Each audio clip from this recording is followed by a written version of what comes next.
Përshëndetje dashur miq, mirë se vini në Elevate. Kam kënaqësinë t'ju njoftoj se kjo bisedë sponsorizohet nga Lajtiza. Sot kam ftuar Tet Koplikun, gjithashtu kandidat për kreun e departamentit Brain Gain të Partisë Demokratike. Unë kam bërë një bisedë me të kur ai ishte kandidat për deputet në Shkodër, dhe sigurisht do të flasim dhe rreth asaj eksperience.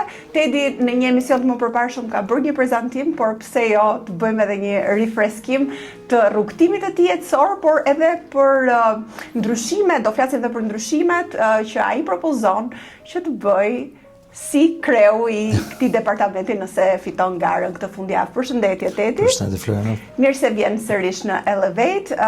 Për t'i rikujtuar disi shikuesit tanë, si ka qenë eksperienca jote në kandidim në Shkodër njëherë? Realisht, për mua është një realitet i ri përpara, domethënë nga biseda fundet kjo ka ndryshuar, sepse domethënë rezultati ishte shumë i kënaqshëm, do dal i dyti ma i votumi në 11 kandidat. Sa vota ke marrë? Por rreth 7.000, domethënë disa vota më pak, por 7.000 vota, kështu e kam qejt, 7.000 falënderime, bën edhe i takim falënderues mas. Kjo ishte hera jote e parë që garoje? Hera e parë që garosha, edhe 6 muaj përpara isha në Francë, domethënë unë sapo kam rrit praktikisht fizikisht, sepse unë edhe gjatë kohës që isha në Francë kam kënë të ankon i lidhun me Shqipërinë, me aktualitetin, me angazhimin tem nëpërmjet shkrimeve, daljeve publike.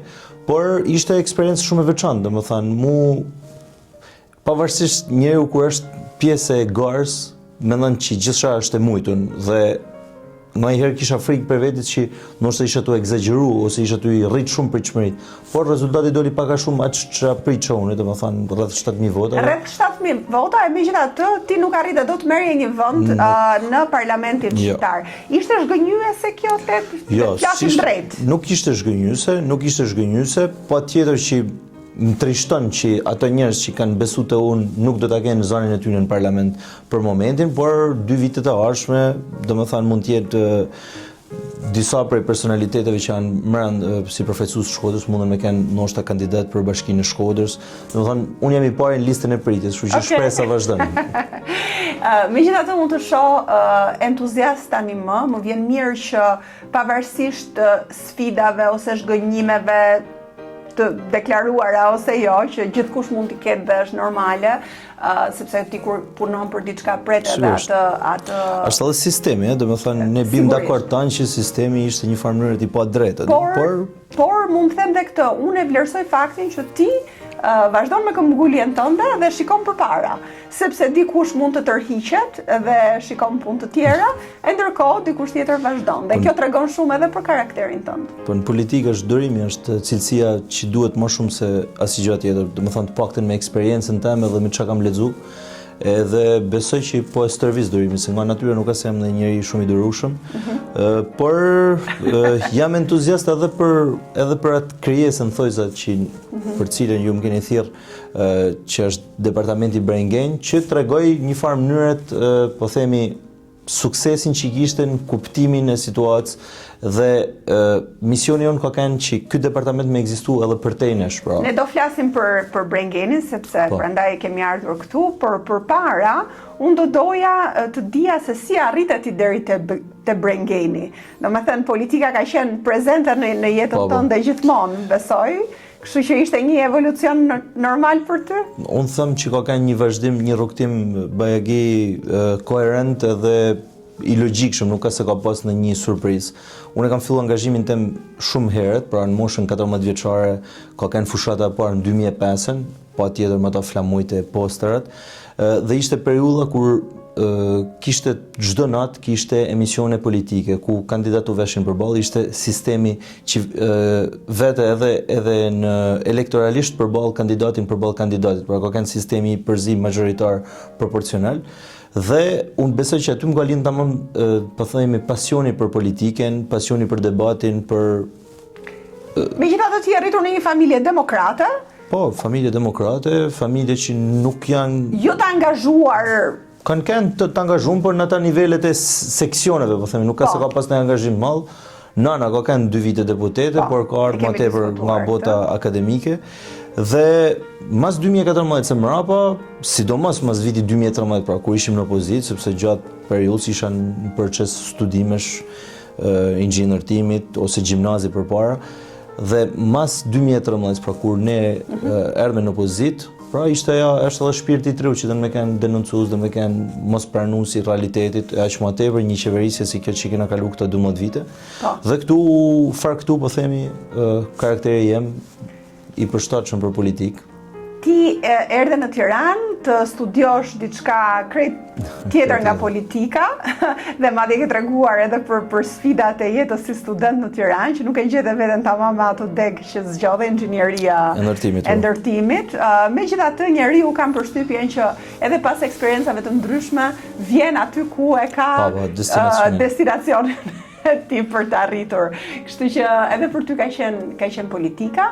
Ti pastaj pate një shkëputje nga Shqipëria dhe shkove në Francë, ku kanë qenë vite përcaktuese dhe shumë të rëndësishme për ty ato. Edhe aty ishte një realitet krejt tjetër ku unë njofta vetë një farë mënyrë, sepse punosha, studiosha, pra ishte si me fillu diçka prej zeros, prej gjus, pra sepse nuk fliqa si fjalë, e deri tek rrethi me kryeministë. Pra bëre 2 vjet gjuhë? Po, kam bërë 2 vite gjuhë, domethënë kam ikë në moshën 26 vjeçare dhe 28 vjeç më ndaj kam fillu universitetin, kam bërë bachelorin, masterin.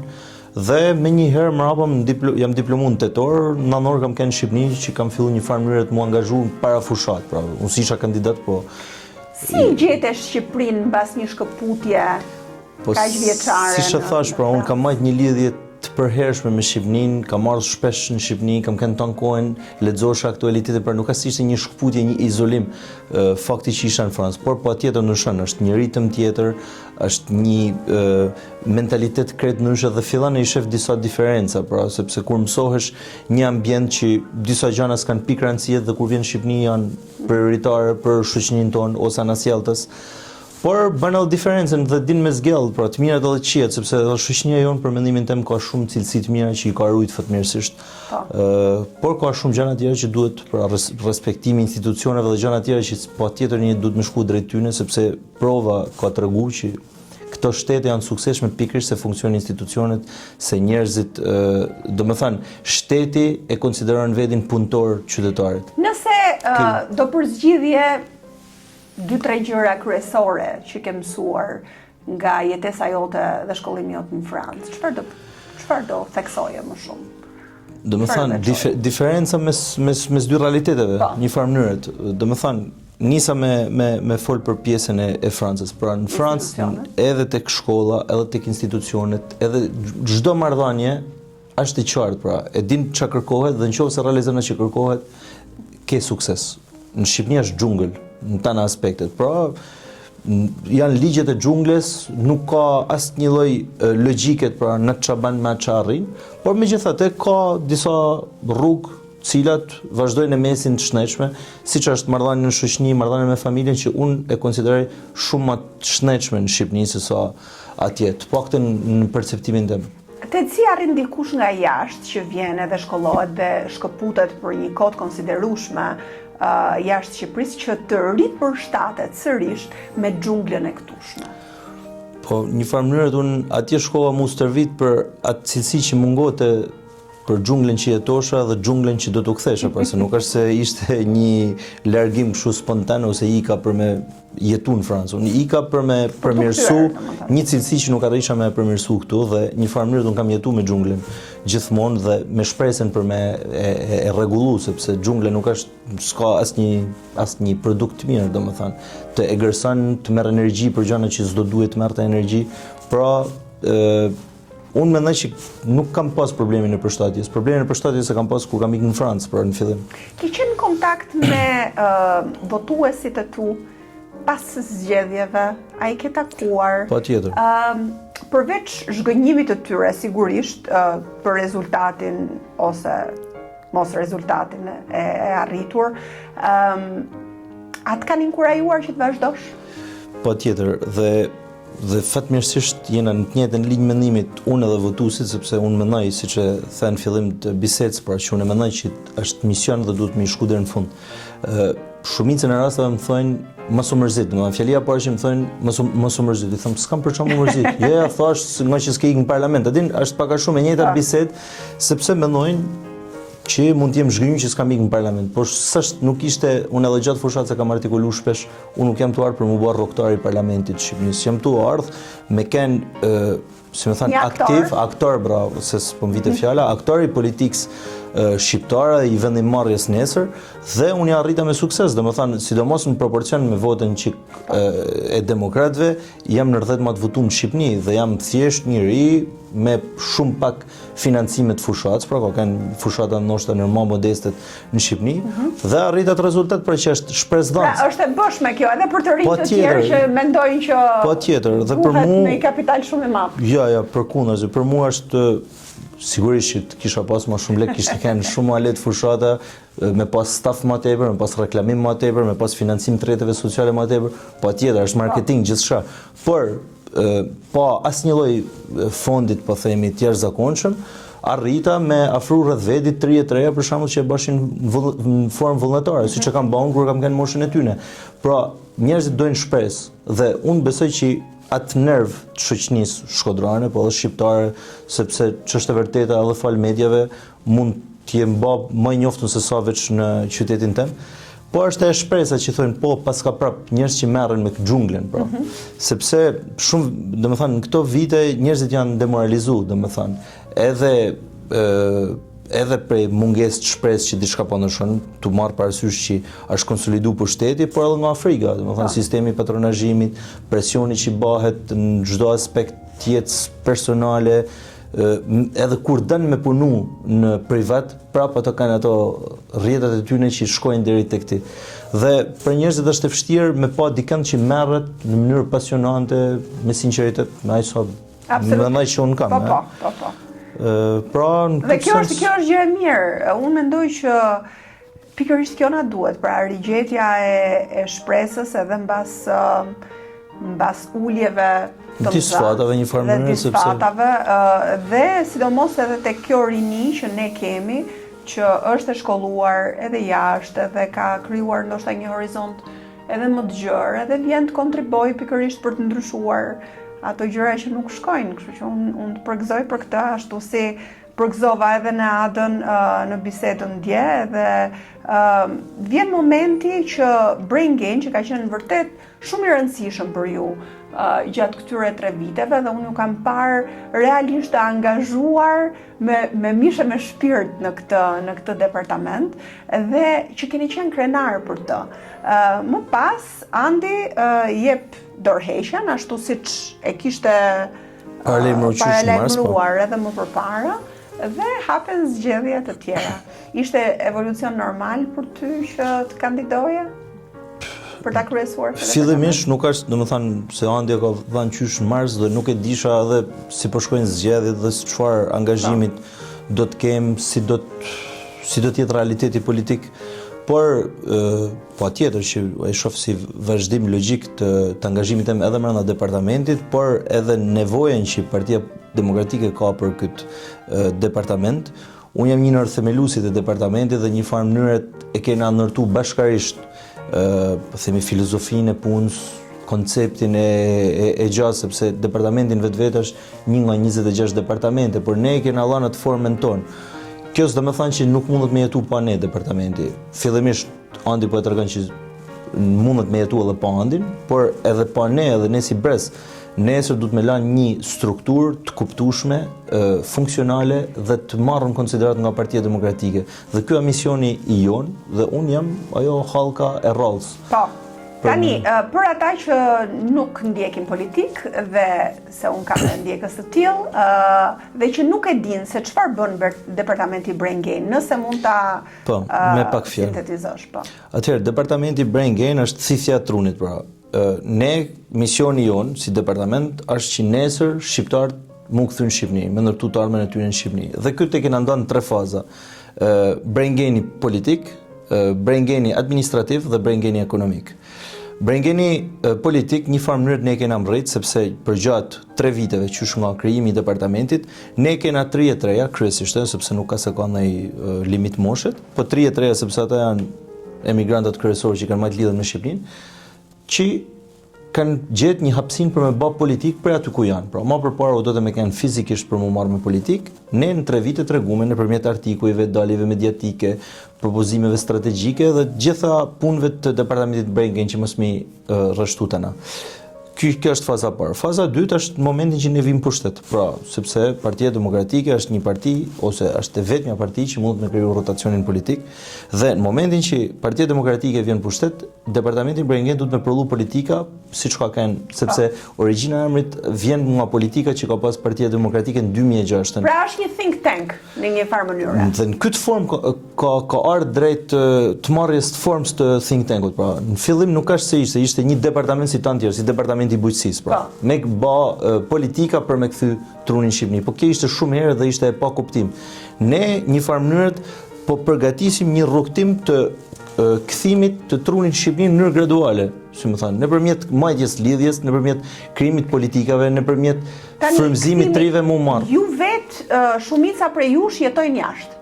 Apo jo? Pa, si rrjet është rrjet jashtë. Ideja e këtij departamenti është që edhe antarët e këtij departamenti të kthehen një ditë? Simbolikisht kishte qenë shumë bukur dhe rasti im është i tillë, sepse unë s'pa them që pa departamentin Brengen nuk do të kthesh në Shqipëri, por për mend ka kënë instrumenti që më ka lehtësuar në mënyrën më perfekte kthimin tim në Shqipëri. Pra masi krija studimet, u angazhova në politik, dola kandidat si formati Brengenit dhe isha fatmirësisht dhe fatkeqësisht kryesisht i vetmi kandidat Brengen, po themi, në Shqipëri dhe doli që ky model ka i suksesshëm, sepse është një ndër 10 më të votuar në 180 kandidat. Dhe në këtë sens ne kena arrit me sukses diçka, por duhet me çu më larg, pra duhet me tregu që ka persistent, ka rezistencë, me thënë, dhe përshtatet me realitetin politik. Dhe në këtë formë kandidimi im pra është vazhdimsi, po edhe me shku drejt atyne që kanë funksionu. Pra projekteve që kanë funksionu dhe një farë mënyrë të mu të rek për atyne gjanave që nuk kanë funksionu. Në emisionin e kaluar ke treguar që në një farë mënyrë edhe Andit ka thënë që në politikë është e vështirë që të kesh miq, por fakti ka treguar që ju keni krijuar një ekip të mirë dhe miqësor brenda departamentit, ku merreni vesh shumë mirë me njëri tjetrin, edhe keni shkuar mirë në të gjitha aktivitetet që keni bërë gjatë këtyre viteve. A mendon se duhet futur kjo frymë e të qenit si ekip miqësor në politikë, sepse politika nuk shihet tamam ambienti ku ti bën miq.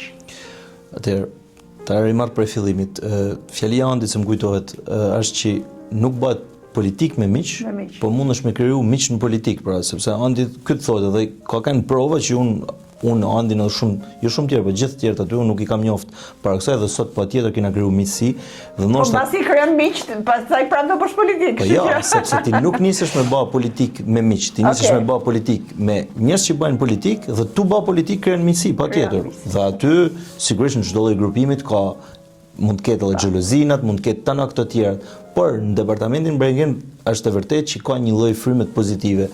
Ndoshta edhe pse grupi është më i vogël, pra, edhe prej formatit gjas, se sa një parti e madhe, por unë e quaj sukses edhe këtë krijimin e frymës brenda grupit, që duhet patjetër. Dhe nuk është çështje që edhe zgjedhjet që po bëjmë, nuk është hiç pjesa e miqësisë brenda, bile Andi është shumë institucional dhe kisha dashur shumë me vazhdu me majt atë institucionalizmin e tij për sa i përket proceseve. Okej. Tani nëse mund të bësh gjithashtu edhe një koment për sa i përket pse zgjedhje mbas 3 viteve në drejtim të departamentit? A nuk po shkonin mirë gjëra deri tani, apo keni dashur të jepni edhe një model garues? Andi ka shpjeguar gjatë, po mundohem me bë sa më shkurt. Andi vjen për një shkollë franceze të administratës dhe atje është një prej rregullave të drejtimit të strukturave administrative që thotë që cikli 3 vjeçar mjafton që ti me llan çka ke me llan. Në këtë sens, Andi pra ka qujtë të mjaftueshme 3 vjeçarin për me llan atë që ka pas me llan dhe duke kriju kandidimin, pra duke kriju mundësinë e kandidimit, krijon edhe idenë e karrierës pra në atë departament, pra.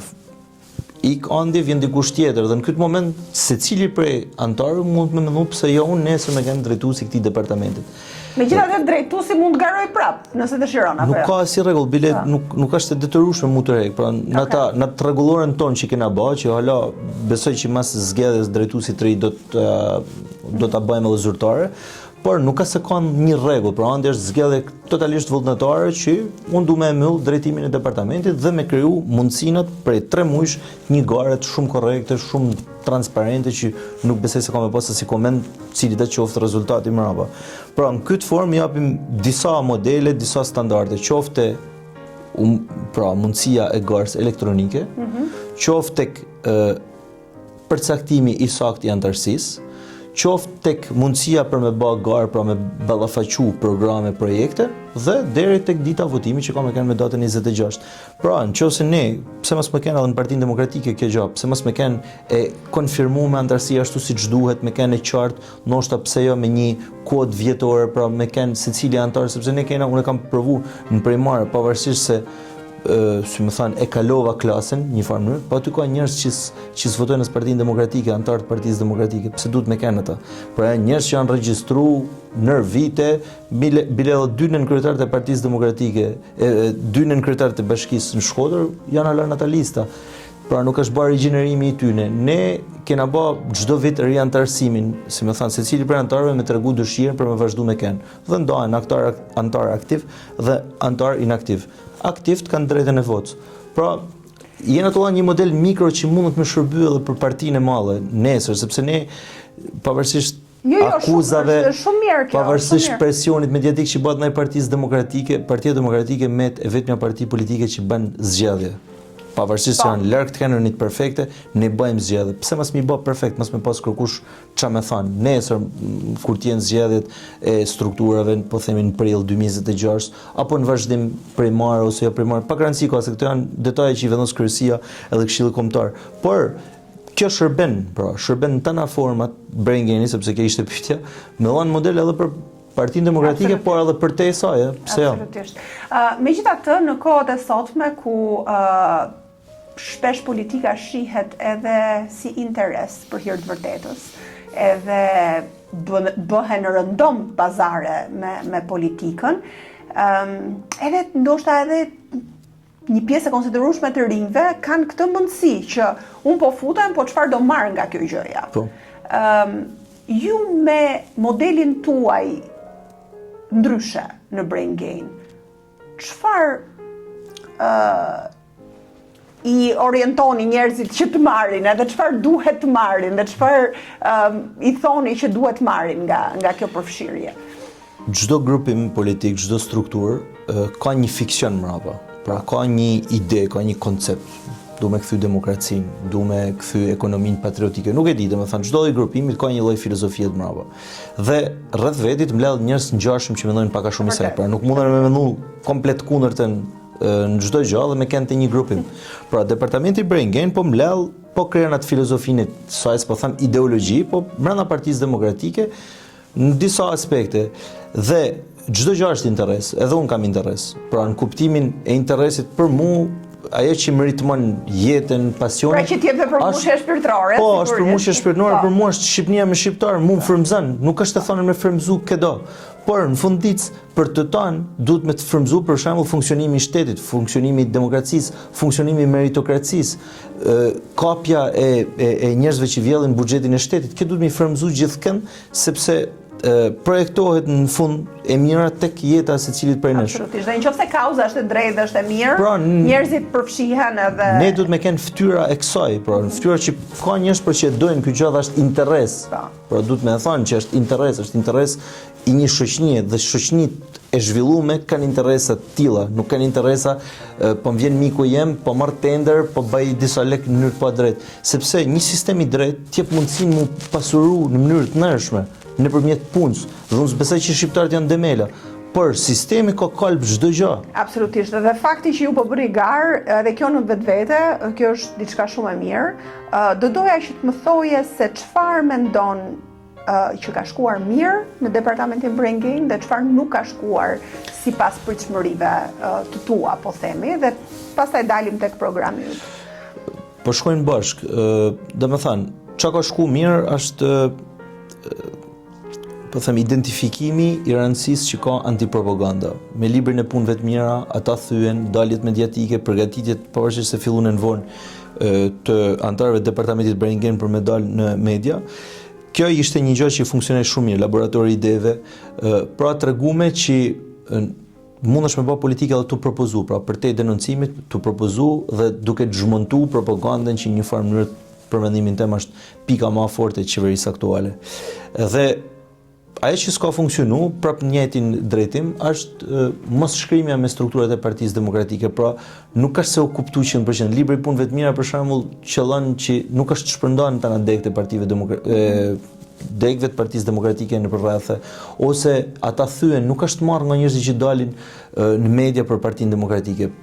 Përkundër kësaj, partia që kena ne përballë është shumë e disiplinuar në këtë aspekt. Pra për ta kuptuar pak më shumë njerëzit, këto publikime, ata thyen ose libri i punëve të mira, janë publikime të Brengenit, të departamentit Brengen, një lloj analize pse ka funksionuar për shembull propaganda e qeverisë dhe si ka funksionuar propaganda e qeverisë. Siç është e vërtetë se libri i punëve të mira. Dhe çfarë duhet bëjmë ne?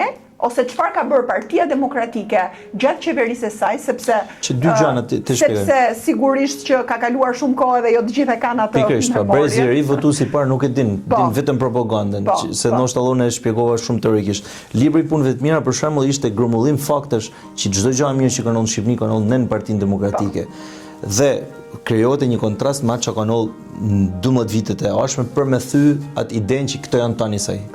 Kjo është e para. E dyta, Partia Socialiste me atë qendrën në kryeministri që shpërndan në mënyrë kapilare me patronazhimin, shpërndan disa teza. Për shembull, Partia Demokratike s'ka të ri, fajin e ka Saliu, nërkombëtarët për na mbështesin. Dhe ne shpjegoshim si janë ndërtuar propaganda dhe zhmontoshim argumente. Pra këto mund të përdorshin nga njerëzit që delshin në media. Dalin në media dhe pse jo mos mu përdor që në mënyrë të qendërzuar ne me përcjell të njëjtin mesazh si parti politike. Pra, ndoshta ne ishte dashur edhe koha s'ka mjaftu, situata ka qenë shumë e vështirë, por lidhja për transmetimi i punës që bashim ne brenda drejtuesve ose antarëve të tjerë të Partisë Demokratike, po kryesisë Megjithatë nga eksperjenca ime unë mendoj që diçka merr kohë në mënyrë që të shkojë tek publiku ashtu siç ne kemi qëllim ta përçojmë tek publiku.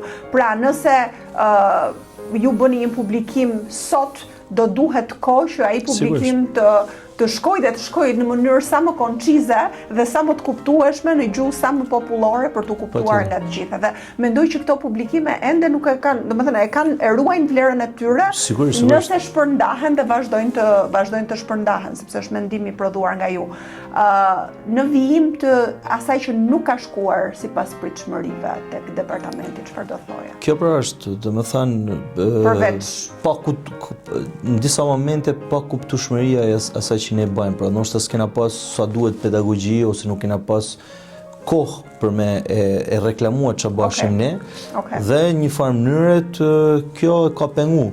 Mandaj na ka kanë edhe rrjeti shqiptar që nuk ka funksionu absolutisht, por kjo është një çështje që duhet mu në shkuptim rrjeti shqiptar. Po në kuptimin që ne nuk ka se kishim, sepse ka pas departamenti Brengen ka pas një rrjet shqiptar dhe një rrjet ndërkombëtar. Rrjeti ndërkombëtar ishim ne, pra që mandaj na u bë e paqartë ndamja mes rrjetit ndërkombëtar dhe kombëtar, po për shembull duhet me pas departament Brengen edhe nëpër qytete, pra për çështje lokale, pra me kriju një lloj rrjetit në Shqipëri, pra kena rrjetin nëpër botë, por nuk ka për shembull departament Brengen në Korç, nuk ka departament Brengen në Shkodër. Pra jena një rrjet nivel kombëtar, edhe pse në teorinë tonë është shumë e rëndësishme politika nga rrethet drejt qendrës, ne nuk kena pas për shembull struktura nëpër rrethe. Okej, për ta kuptuar pak më mirë këtë, sepse edhe me Neadën po e diskutoja disi, por ajo po më thoshte në kuadër më shumë e rrethet, në kuadër më shumë të bërit aktivitete nëpër rrethe, sepse burimet njerëzore janë të limituara, pra ju e keni fokusin me jashtë apo jo? Pse me rrethet në këtë rast? Çfarë do bënin rrethet? Rrethet do të, atëherë, Pra e gjitha kjo nuk është vetëm marrja e njerëzve që janë jashtë me i kthy këtu. Mund të jenë edhe njerëz që jetojnë këtu me ndërtu po themi mekanizma që me i kthy njerëzit prej jashtë këtu. Pra departamenti Brengen, që ose thojmë ne, është think tank. Pra dakord, kena specialista në ekonomi, kena specialista në energjetik në përbot dhe na kanë ndihmuar me bë programin e Partisë Demokratike. Po duhet me pas edhe njerëz që njohin problemet lokale dhe nëse ne kena një shpërndamje më të qartë, pra një hartë më të qartë problematikave në përrethë, edhe departamenti Brengen bëhet më funksional, bëhet më eficient, bëhet më efikas. Dhe këtë mundet me ndihmu aktivitetet ne kena bërë nëpër qytete. Në kërkim të simboleve ne kena shku në 12 muaj, në 12 qytete. Ka funksionuar mirë? Po, për mendimin tim ka funksionuar mirë. Domethënë, secili prej atyre që e ka marrë përsipër, e ka bërë në formën e vet, diku ka pas më shumë lidhje me strukturat lokale, ka pas më lehtësi për organizim masiv, disa raste s'ka funksionuar, po pak rëndësi ka, edhe vetë emri i projektit është simbolike, por ka funksionuar shumë mirë, për shkak Shkodra, Vlorë kanë kënë aktivitete jashtëzakonisht shumë të mira që aty një farë mënyrë njerëzit kanë filluar me na njoftë, u pas ka edhe kështu Partia Demokratike. Po. Dhe këto gjëra që nuk kanë funksionuar, janë gjithashtu pjesë e programit tonë për të ndryshuar dhe për të përmirësuar? Po, sepse unë te programi jem, departamentin Brengen e kam konceptuar në 3 kolona. Pra, kolona parë kam e kenë, departamenti Brengen, në kolonën e parë kam e pas narrativen dhe antipropagandën, pra ku hinë të në këta që kena bërë një farë mënyrët, mi që ma lërë. Kur thua narrativën, çfarë do me thënë? Do me thënë që Partia Demokratike me kënë koherente, në kuptimin që departamenti Brengen me ndihmu Partinë Demokratike me zhba propagandën aty në përballë, po një farë mënyrë dhe narrativen tonë. Sepse unë shaf që Partia Demokratike ka atë që thamë më përpara një lloj mungese disiplinë, secili bën çka ka qef në krytin e vet. Dhe kjo shpeshherë krijon paqartësi, krijon konfuzion edhe tek njekësit tonë, edhe tek publiku i gjanë. Dhe kjo ndoshta të paktën me kene dokumentuar, se ne nuk kena asnjë forcë zbatuese për të thënë keni me bë kështu.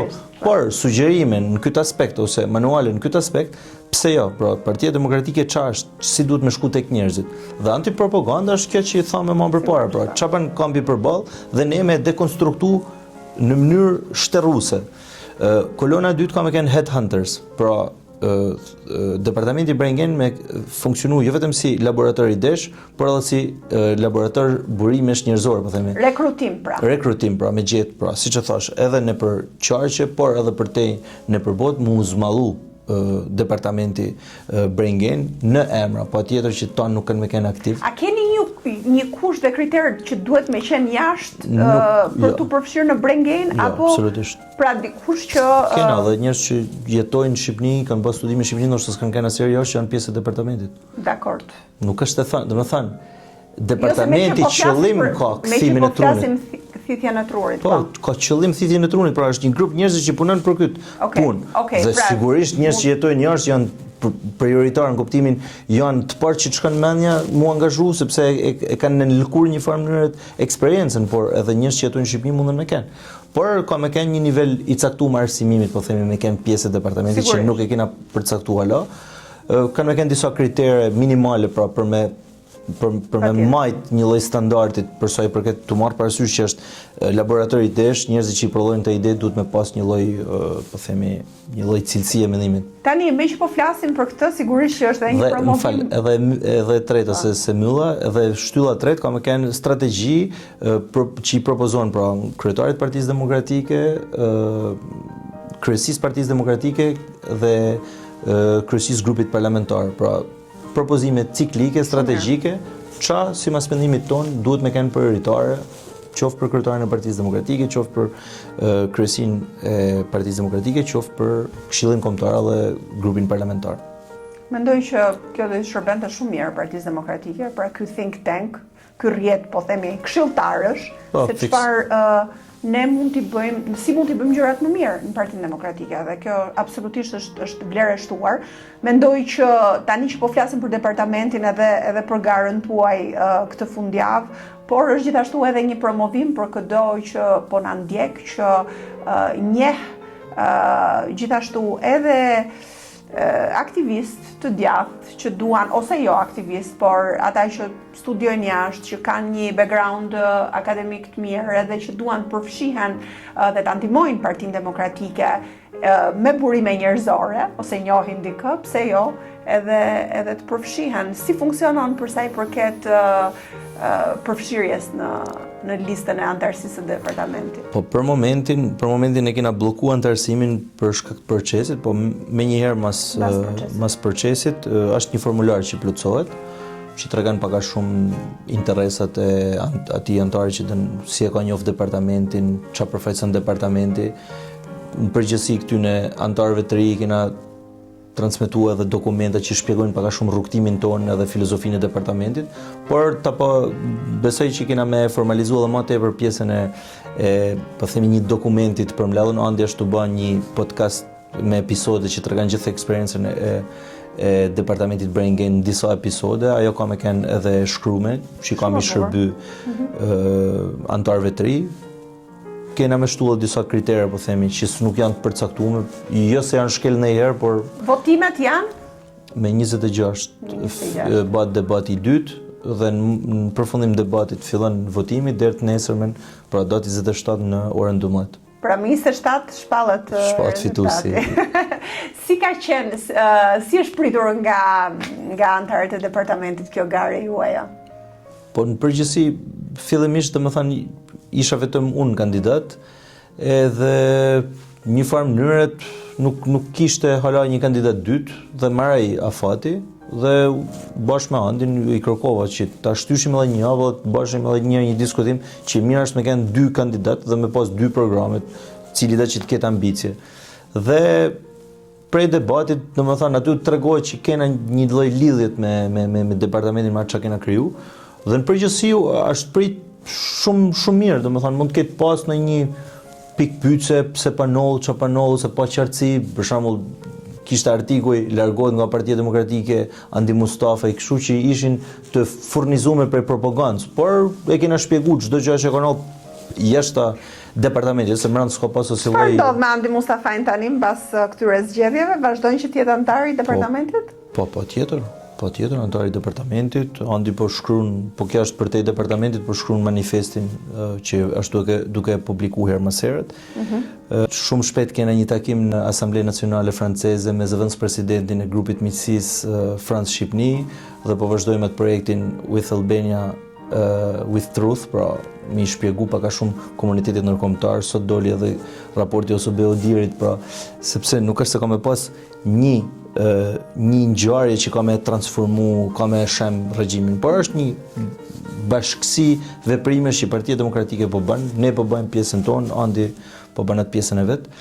Dhe mas zgjedhjeve ka me kanë antari i departamentit Brain Gain dhe besoj që ka me dhe mu sicilin prej drejtuesve të ardhshëm për me pas më të lehtë drejtimin, sidomos në fillim. Si ka qenë në këndvështrimin tënd marrëdhënia me kryetarin e Partisë Demokratike gjatë këtij rrugtimi 3 vjeçar të departamentit dhe si e sheh të zhvillohet në një drejtim të ri? Zoti Berisha ka qenë, domethënë, një ndër mbështetësit kryesor të departamentit Brain Gain që është në krijimin e tij. Pat një vështirësi të promovimit të departamentit Brain Gain edhe për shkak të arrestimit të tij për gjatë 333 ditëve sa ishte i arrestuar. Ka vazhdu me kenë gjithmonë promotor i departamentit Brain Gain dhe besoj që ka me vazhdu e njëjta marrëdhënie. Unë kam pas një takim me zotin Berisha ku masi kam shpall kandidaturën, ku i kam shpreh pak a shumë idetë e mia, programin tim. Ka qenë mbështetës? Po tjetër.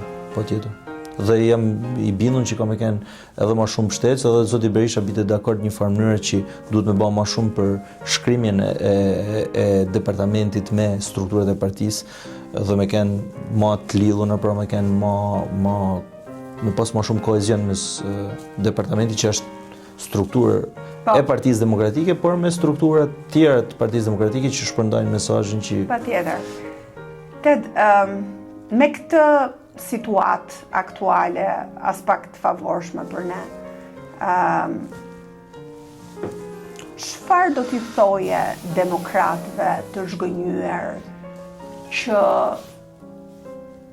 janë mes mendimit të përfshihem, të vazhdoj të përfshihem, apo të shikoj punët e mia edhe sepse nuk nga sjell asnjë rezultat kjo përfshirje në politikë. S'është vërtet që si ka sjell, domethënë angazhimi i demokratëve, rezistenca e demokratëve bajnë hala sot me pas opozitë Shqipnia dhe luftat me regjimet nuk janë të lehta, por nuk janë as për njerëzit frikacak, nuk janë as për njerëzit që dorëzohen, as për njerëzit që janë interesagjisht. Shqipnia ka nevojë për demokraci, Shqipnia ka nevojë për meritokraci, Shqipnia ka nevojë për një sistem drejt ku po themi taksat e shqiptarëve shkojnë për investime që i përmirësojnë jetën e shqiptarëve dhe kjo nuk ka më bë kur një person të kontrollojë gjithçka. Sot jena një regjim dhe kjo është krejtësisht e qartë, domethënë edhe njerëzit që mbështesin Partinë Socialiste e pranojnë. E kanë pranuar po. Thjesht fajin e ka opozita, domethënë absurditeti.